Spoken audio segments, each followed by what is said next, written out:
qui est à l'attention de l'ambassadeur de Chine en France. Monsieur l'ambassadeur de Chine, Monsieur Zai Jun, nous sommes encore une fois réunis ce jour, vendredi 21 juin 2019, en ce début du solstice d'été pour manifester contre le festival de Yulin, contre le commerce de la viande de chiens et de chats et des conditions cruelles d'abattage des animaux en général en Chine.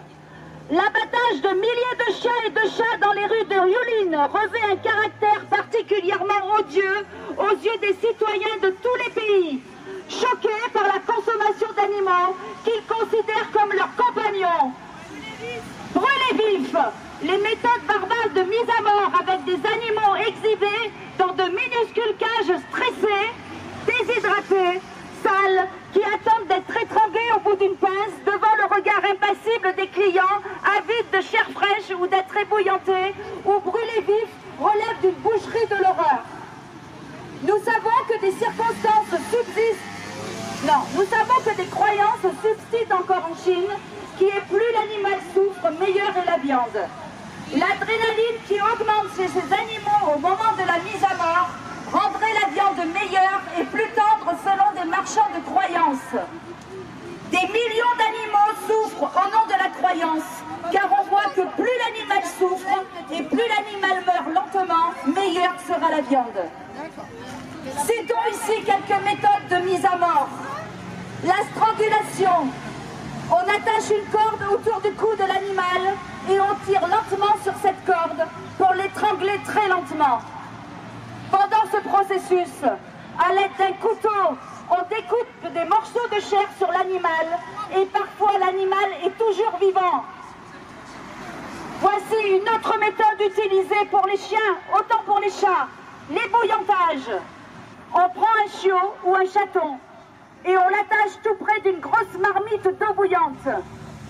Les autres animaux, témoins du massacre horrible de leurs congénères, attendent leur tour, pattes liées près de la marmite. Comme des homards, les animaux sont lancés vivants dans la marmite.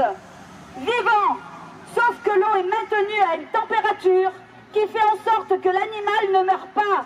Il ne meurt pas sur le coup. Rappelez-vous que selon leurs croyances, il ne faut pas que la mort de l'animal soit rapide. Imaginez ces pauvres bêtes, aveuglées, se débattant pour lutter contre la mort qui ne viendra les soulager qu'après de longues heures d'effroyables souffrances. Stop à Yulin! Stop à Yulin! Stop à Yulin! Stop à Yulin! Stop à Yulin! Stop au massacre! Stop au massacre! Stop au massacre! Stop au massacre! Comment le pays de Confucius, qui déclarait « Quiconque a entendu les cris d'un animal qu'on tue ne peut plus jamais manger de sa chair ». Peu innocent, au XIXe siècle, laisser perdurer de telles pratiques. Au XXI, la Chine, qui se veut un pays évolué, ne pourra être reconnue par les citoyens du monde comme un grand pays tant qu'il ignorera des millions de signatures recueillies au cours de nombreuses pétitions qui circulent sur le net. Signez, signez pour eux, je vous en supplie. Il est grand temps que cessent ces pratiques d'un autre âge. Le monde entier vous regarde. Signez pour eux.